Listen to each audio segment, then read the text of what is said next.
नमस्कार दोस्तों, stock market studies में फिर से एक बार आपको बहुत बहुत स्वागत है।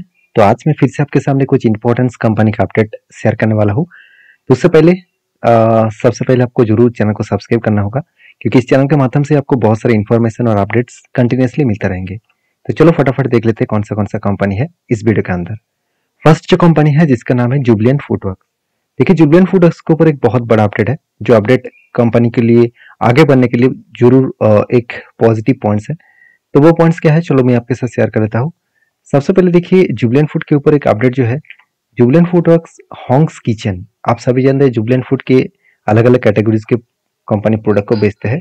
बेसिकली कंपनी के जो प्रोडक्ट है वो सबसे ज्यादा जो बेचे जाने वाला प्रोडक्ट है वो है मैकडोनल्ड, सॉरी माफी चाहता हूँ, डोमिनस पिज्जा।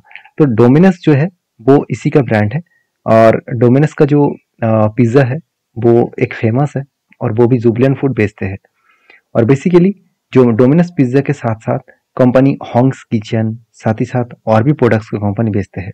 जैसे आप इस कंपनी के प्रोडक्ट की लिस्ट देखेंगे तो आपको यहाँ पे देखने को मिलेगा।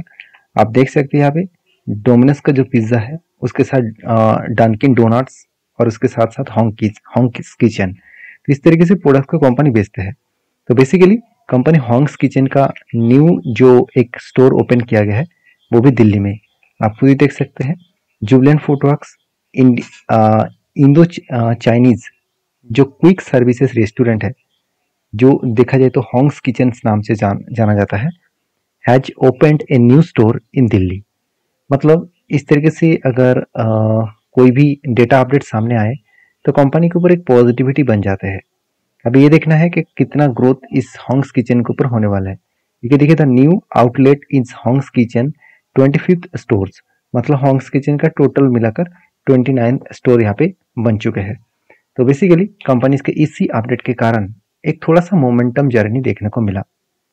अभी लगातार गिरावट के माहौल के बाद देखिए, कंपनी के जुबलियंट फूड के ऊपर एक शानदार तरीके से पैटर्न स्केड हुआ, कफ विथ हैंड पैटर्न बना था, और फाइनली ब्रेकआउट हुआ, ब्रेकआउट कंफर्मेशन भी हुआ। अभी देखिए, ब्रेकआउट किस कैंडल ने किया, इस ग्रीन कैंडल ने किया हाई वॉल्यूम के साथ। उसके बाद नेक्स्ट कैंडल ने कंफर्मेशन किया। जब रिटेस्ट किया तब मैंने एंट्री लिया था, और एंट्री लेने के बाद देखिए कंपनी धीरे धीरे करके ऊपर तो गया, उसके बाद बिग फॉल हो गया। अभी देखिए, इस फॉल होने के कारण मैंने एग्जिट नहीं किया।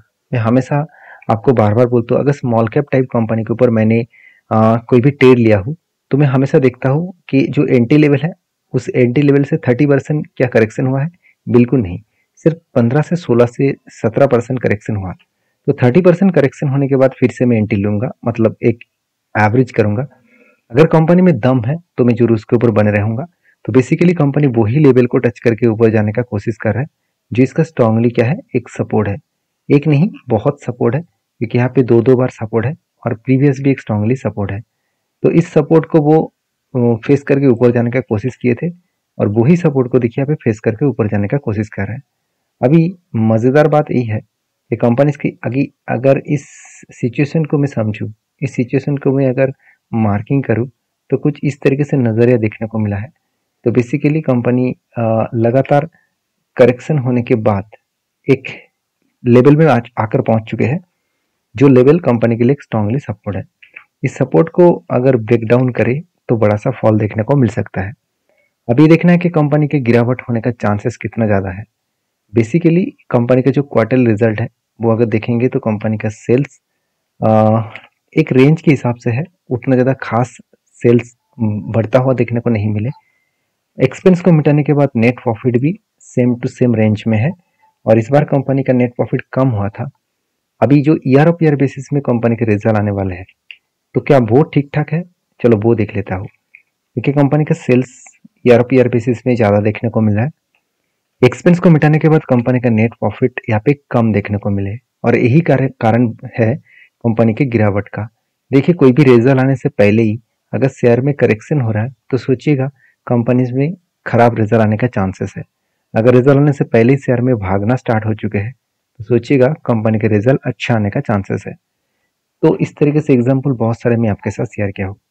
तो इसका मतलब ये नहीं कि कंपनी बेकार हो गया। कंपनी से मैं एग्जिट अभी तो नहीं लूंगा, क्योंकि मैं कंटिन्यूसली यहाँ पे होल्ड कर रहा हूँ, और मैं कंटिन्यू जरूर करूंगा क्योंकि कंपनी में दम है। इसलिए मैं आपको बोल रहा हूँ, क्योंकि कंपनी की जो बैलेंस शीट है उस बैलेंस शीट को देखेंगे।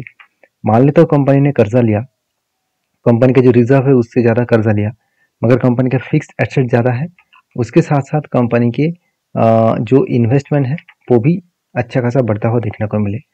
और बेस्ट पॉइंट मुझे लगा CWIP में, मतलब खुद की जो बिजनेस है ऑनगोइंग प्रोसेसिंग में कंपनी 290 करोड़ पैसा लगा चुके हैं। और यही सारे कारण के वजह से मैं इस कंपनी के ऊपर पॉजिटिव हूँ।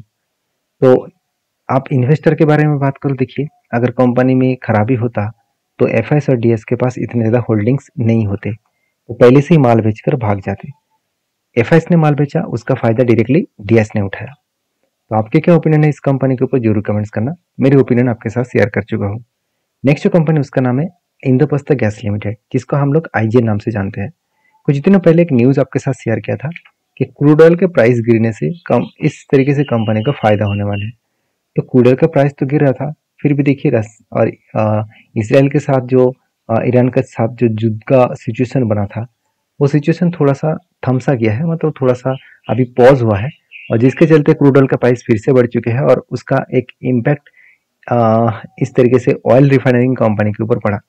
तो बेसिकली इंद्रप्रस्थ गैस जो लिमिटेड है वो आप सभी जानते हैं गैस डिस्ट्रीब्यूशन कंपनी है, और इस कंपनी सिर्फ कुछ जगह पे गैस डिस्ट्रीब्यूशन करते हैं। जैसे आप देखेंगे तो नोएडा हो गया, ग्रेट नोएडा हो गया, गाजियाबाद, हापुड़, गुड़गांव, साथ ही साथ और भी देखिए कानपुर से लेकर मुजफ्फरनगर, तो अलग अलग जगह पे कंपनी गैस डिस्ट्रीब्यूट करते हैं। और इस कंपनी के एक प्लस पॉइंट क्या है आप जानते हैं, इसका जो प्रोमोटर है उसके पास 45% होल्डिंग है। और इसका प्रोमोटर जो है वो कौन है, आप खुद ही देख सकते हैं प्रोमोटर कौन है, गेल इंडिया लिमिटेड और भारत पेट्रोलियम कॉरपोरेशन। तो दोनों ही गवर्नमेंट कंपनी 50-50% का शेयर लेकर बैठे हुए हैं। और बेसिकली इस कंपनी के ऊपर मैं बुलिश इसीलिए होता हूँ क्योंकि कंपनी के रिजल्ट में कभी भी कमियां देखने को नहीं मिला, और अच्छा खासा कंपनी का नेट प्रॉफिट भी जनरेट होता देखने को मिले। मान लेता हूँ पिछले लास्ट जो क्वार्टर गया उसमें कंपनी का प्रॉफिट रेंज कम हुआ, अभी देखना है कि कंपनी का नेक्स्ट क्वार्टर में किस तरीके से प्रॉफिट होने वाला है। बेसिकली देखा है तो कंपनी के जो पिछले साल तक जो प्रॉफिट था 1400 करोड़ के आसपास था, और इस बार 1600 करोड़ के आसपास देखने को मिला है, मतलब पॉजिटिवली रिजल्ट आने का चांसेस है। और यही कारण की वजह से शेयर में एक पॉजिटिवली ग्रोथ होने का चांसेस भी देखने को मिल सकता है, क्योंकि सेल्स ग्रोथ, प्रॉफिट ग्रोथ एक अच्छा खासा एवरेज लेवल के आसपास है। तो अभी चलो चार्ट के ऊपर बात करते हैं। देखिए चार्ट में पहले ही बोल चुका हूँ, एक ही रेंज के ऊपर कंपनी अभी काम कर रहा है, इस रेंज को कंपनी ब्रेक नहीं कर पा रहा है, तो इस चैनल के माध्यम से कंपनी आगे बढ़ने का कोशिश कर रहा है। तो देखिए मेरा जो पहले जो एंट्री था, यहाँ पे जो एक पैटर्न्स बना था कुछ इस तरीके से, शोल्डर कम हेड कम शोल्डर बना था, और फाइनली जब ब्रेकआउट किया, और ब्रेकआउट होने के बाद देखिए शानदार तरीके से यहाँ पे टारगेट को अचीव किए, अचीव होने के बाद ही इतना बड़ा फॉल देखने को मिला। और हाँ, यहाँ पे जो करेक्शन हुआ था वो गवर्नमेंट के एक न्यूज़ के कारण। तो बेसिकली कंपनी का रिजल्ट का डेट अनाउंसमेंट हो चुके हैं। कंपनी का रिजल्ट का डेट कब है आप खुद ही देख सकते हैं, 30 मई कंपनी का रिजल्ट आपको मिलने वाला है। आई होप इस कंपनी की जानकारी भी आपको अच्छा लगा होगा। अगर अच्छा लग रहा है तो प्लीज़ एक लाइक जरूर कर देना। नेक्स्ट जो कंपनी है उसका नाम है वोल्टास। देखिए इस कंपनी को तो 4 चांद लग गए, और एक लंबा सा टारगेट इस कंपनी को वो मिल चुके हैं। और वो टारगेट किसने दिया वो मैं बताऊंगा, उससे पहले मेरा कहाँ पे एंट्री था और मैं किस तरीके से इसका टारगेट बुक किया हूँ, सबसे पहले वो मैं आपके साथ शेयर करूंगा। तो बेसिकली देखिए एक लंबा जर्नी का डे में इंतजार कर रहा था। यहाँ पे एक शोल्डर, 3 बार शोल्डर क्रिएट होने के बाद एक बिग हेड बना, उसके बाद एक शोल्डर बना, और फाइनली यहाँ पे ब्रेकआउट होने के बाद कंफर्मेशन हुआ, रिटेस्ट किया, और फाइनली देखिए कितने शानदार तरीके से टारगेट अचीव किया। और वो टारगेट कहाँ पे था, कंपनी का जो लाइफ टाइम हाई था उसी लाइफ टाइम हाई के नजदीक में इसका टारगेट था। 30% के आसपास यहाँ पे टारगेट बने थे। और बेसिकली देखा तो कंपनी के टारगेट बनने के बाद थोड़ा सा प्रॉफिट बुकिंग तो होगा ही, मैं पहले ही बोल चुका हूँ, जब किसी रेंज में टारगेट बनेगा वहां पे प्रॉफिट बुकिंग जरूर होगा। प्रॉफिट बुकिंग होने के बाद दो तीन दिन के बाद ही देखिए शेयर में एक मैसिव जंप देखने को मिला। पिछले दिनों में एक शानदार तरीके से हाई वॉल्यूम के साथ वो इसका लाइफ टाइम जो हाई है उस हाई को ब्रेक करने का कोशिश किया। अभी देखिए इस तरीके से अपडेट क्यों आया, इस तरीके से जंप क्यों देखने को मिला, चलो वो मैं आपको समझा देता हूँ। देखिए एक न्यूज आया कंपनी के ऊपर, एक बहुत शानदार न्यूज देखने को मिला, Voltas share rally 5%, UBS upgrade stock two by with 38% upside. मतलब यूबीएस जो बड़े एक इन्वेस्टर है, बड़े एक इंस्टीट्यूशन है, उन्होंने क्या किया, इस कंपनी के ऊपर एक बहुत बड़ा टारगेट रखा, और वो भी कितना, 38%। अभी इतना टारगेट रखने का कारण कौन सा है, उनका कहना है कि गर्मी का मौसम स्टार्ट हो चुका है, इस टाइम सबसे ज़्यादा एसी इस साल में बेचा जाएगा, इस तरीके से एक अंदाजा है, और वो भी इंडिया में। और वोल्टास आप सभी जानते हैं टाटा ग्रुप की कंपनी है, और वोल्टास का शेयर इसीलिए तेजी से भाग रहा है क्योंकि इस गर्मी के टाइम में एसी का सेल्स बढ़ेगा तो कंपनी का सेल्स बढ़ेगा, प्रॉफिट भी बढ़ेगा, उसके चलते कंपनी का ग्रोथ भी होने का चांसेस है। और इसीलिए शायद एक बहुत बड़ा टारगेट उन्होंने सेट किया। वो टारगेट कहाँ तक है वो देख लीजिए। उनका टारगेट जो रेंज उन्होंने टारगेट का सेट किया वो करीबन करीबन 1800 रुपीज़ के आसपास है। तो सोचिए आज कितना चल रहा है, 1380 रुपीज़ के आसपास, और इसका टारगेट कितना बन रहा है, टारगेट कितना बन रहा है मतलब उन्होंने कितना टारगेट रखा, 1800 रुपीज़ के आसपास। मतलब करंट लेवल से, अगर करंट लेवल से मैं 1800 रुपीज़ तक मैं अगर इसको मार्किंग करूँ तो ऑलमोस्ट 30% के ऊपर जर्नी अभी भी बाकी है। तो मैं इस कंपनी के ऊपर तो टारगेट में बुक कर चुका हूँ।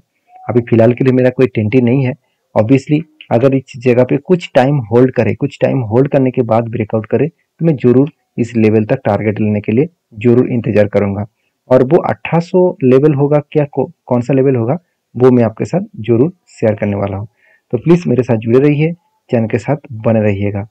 अभी नेक्स्ट जो कंपनी है उसके बारे में चर्चा करूँ, उसका नाम है भारत बिजली लिमिटेड।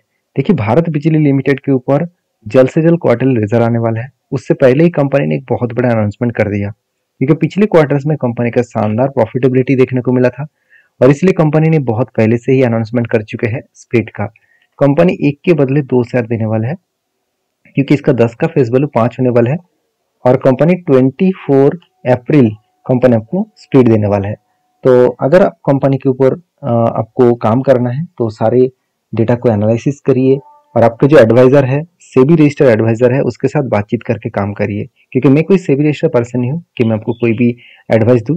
मेरा काम है सारे पॉइंट्स को आपके साथ शेयर करना, आपका काम है उसको वेरीफाई करके काम करना। तो मिलते हैं नेक्स्ट वीडियो में, तब तक के लिए धन्यवाद।